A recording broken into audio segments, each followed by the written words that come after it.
त्वमेव माता च पिता त्वमेव त्वमेव बन्धु च सखा त्वमेव त्वमेव विद्या द्रविडं त्वमेव त्वमेव सर्वं मम देव देवा।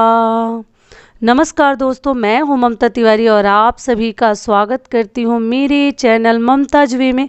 कैसे हैं आप सब? तो ये बताने के लिए कमेंट बॉक्स में हर हर महादेव हमेशा की तरह ज़रूर लिखिए। तो चलिए, आज मैं इस वीडियो में आप लोगों के साथ शेयर करूंगी कि तीज व्रत के दौरान कौन सी हमें 8 गलतियां भूल कर भी नहीं करनी चाहिए। अच्छे कार्य तो हम सभी जानते हैं कि क्या करना है, लेकिन क्या नहीं करना है, जो कि आप जाने अनजाने में कई लोग हैं जो कर जाते हैं, उनको मालूम नहीं रहता। तो वो गलतियां आगे से आप ना करें। तो उन्हीं 8 गलतियों को आज हम इस वीडियो में जानेंगे। तो आप बने रहिए मेरे साथ मेरे चैनल पर। अगर आपको मेरा वीडियो पसंद आता है तो प्लीज़ आप मेरे चैनल को सब्सक्राइब कर दीजिएगा, बेल आइकन को प्रेस कर दीजिएगा, जिससे मेरे वीडियो के नए नोटिफिकेशन आप लोगों के पास सबसे पहले पहुंचे। तो चलिए शुरू करते हैं। एक चीज़ सबसे पहले बता देती हूँ, जो हर वीडियो में बताती हूँ मैं, कि इस तीज व्रत जो है 9 सितंबर को हमें व्रत रखनी है। दिन है गुरुवार। ठीक है, आगे चलिए शुरू करते हैं। 8 गलतियां। सबसे पहली गलती जो शौक में हम कर जाते हैं, मालूम तो है नहीं, लेकिन लगता है कि चलो शौक से ये कार्य हम करवा लें, तो हम कर लेते हैं।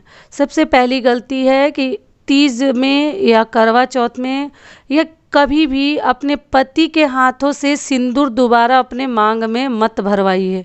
कई ऐसी लड़कियां हैं, सोचती हैं कि पति की लंबी उम्र के लिए ही ये व्रत है, तो क्यों ना सिंदूर उन्हीं के हाथों से आज हम लगवा लें, मांग में भरवा लें। तो ऐसा मत कीजिएगा, क्योंकि ये बहुत अशुभ होता है। सिंदूर जो है 2 ही बार हमारे जीवन में पति के हाथ से लगता है, एक शादी के समय और एकदम लास्ट में अंतिम समय में दूसरा सिंदूर लगाया जाता। वो भी जो बहुत भाग्यशाली है उसी को वो नसीब होता है कि दोबारा सिंदूर लगवाने का मौका मिलता है। तो इसीलिए कभी भी अपने पति के हाथों से सिंदूर दोबारा मत लगवाइए। ये हो गया क्लियर, पहला नियम। दूसरी बात क्या है कि सिंदूरा को जब खोलिएगा तीज के दिन, तो ढक्कन को सेपरेट मत कर दीजिएगा। मैं अपने सिंदूरा वाले वीडियोज़ में बता चुकी हूँ कि उसको जब भी खोलिएगा तो उसमें सटा के ही ढक्कन को रखा जाता है। उसके जो ऊपर वाले पोर्शन को ना पूरा सेपरेट करके कहीं साइड में मत रख दीजिए और फिर आप क्या तो सिंदूर लगा रहे हैं। वैसे हमें नहीं करनी है। पहले उसके ढक्कन को खोल के उसी में एक हाथ से चिपका के रखिए, दूसरे हाथ से मांग में भरनी है, वो भी 5 बार या 7 बार तीज के दिन। आपको मालूम है। और आप लोग पूछते हैं कि उसी सिंदूरा के सिंदूर को क्या माता पार्वती को लगा दें? तो नहीं, माता पार्वती के लिए जो पूजा में आप सिंदूर इस्तेमाल करती हैं वही लगाइए। अगर वो नहीं है तो खरीद कर लाइए, लेकिन अपने सिंदूरा से भगवान को मत लगाइए। ये हो गया दूसरा नियम। तीसरी गलती क्या है, तीसरी भूल जो हम जाने अनजाने में करते हैं, वो क्या है कि कभी भी दूसरे के सिंदूरा से सिंदूर मत लगाइएगा। आप लोग के सवाल आए थे कि हमारे जो सिंदूरा है वो हमारा गांव में है, तो क्या हम अपने भाभी के सिंदूरा से सिंदूर लगा लें, अपने ननद के सिंदूरा से भाभी सिंदूर लगा लें? तो ऐसा कुछ नहीं है। व्रत में आपको अपनी ही सिंदूरा का इस्तेमाल करना है। नहीं है तो जो डेली सिंदूर आप इस्तेमाल करती हैं उसी को आप लगाइए, या नया खरीद कर लाइए और उसी को अपने मांग में लगाइए। लेकिन दूसरे के सिंदूरा से, उसमें भी तीज और करवा चौथ में, तो भूल कर भी गलती से मत लगाइए।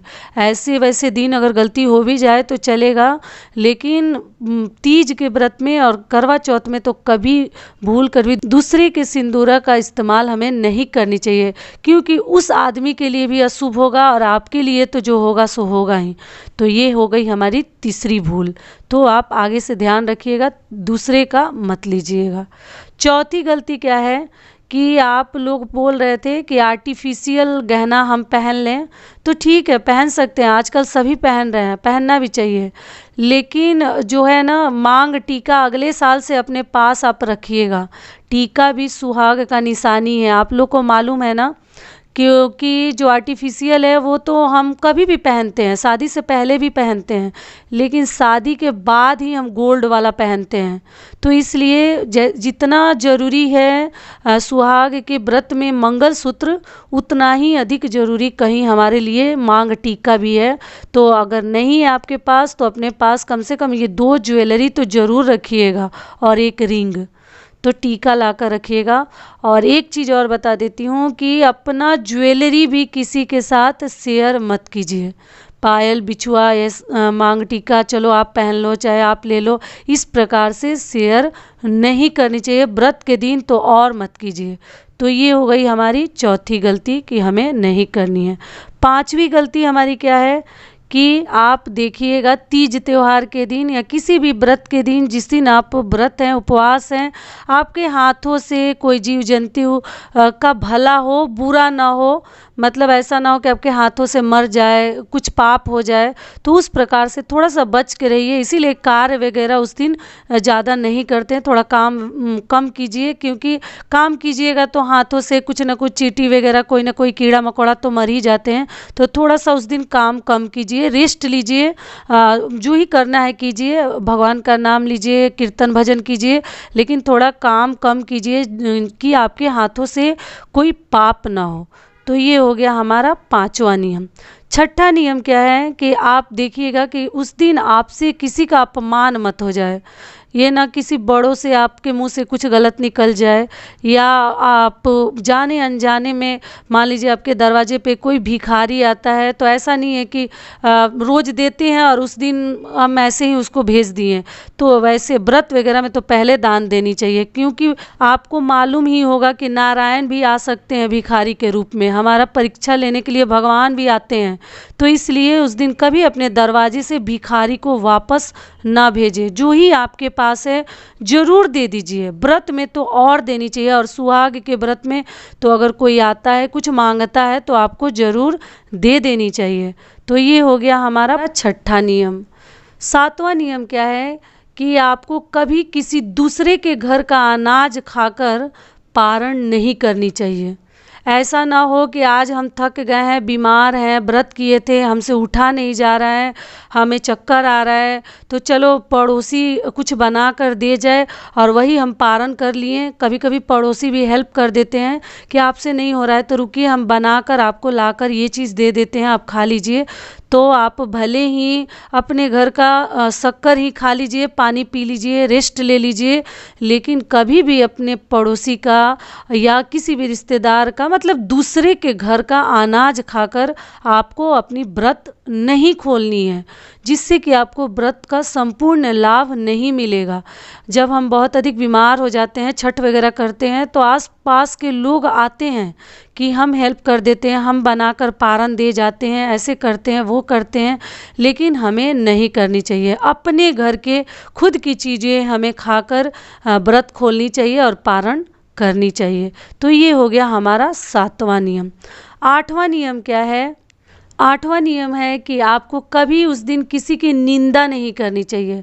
बाकी दिन थोड़ा बहुत कर लीजिए, लेकिन व्रत में जो है भगवान का नाम लिया जाता है। इतने कष्ट से हम व्रत रखते हैं, बिना पानी का, बिना भोजन का, और फिर बैठकर हम किसी दूसरे का बुराई करने लगे तो उसका क्या फ़ायदा?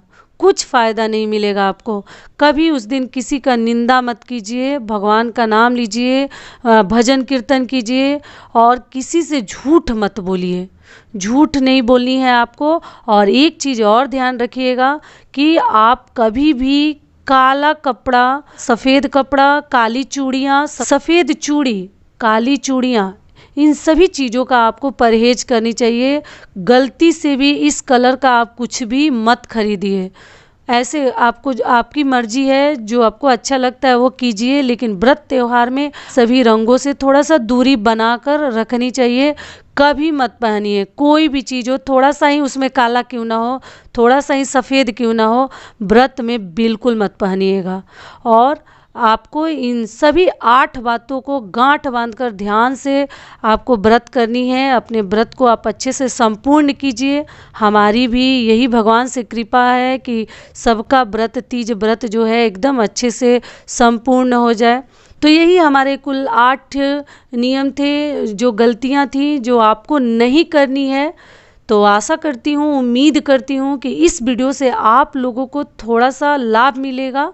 तो फिर मिलती हूँ एक नए वीडियो में, तब तक के लिए नमस्कार। स्वस्थ रहिए, सुरक्षित रहिए और हमेशा मुस्कुराते रहिए। प्रेम से बोलिए ओम नमः शिवाय।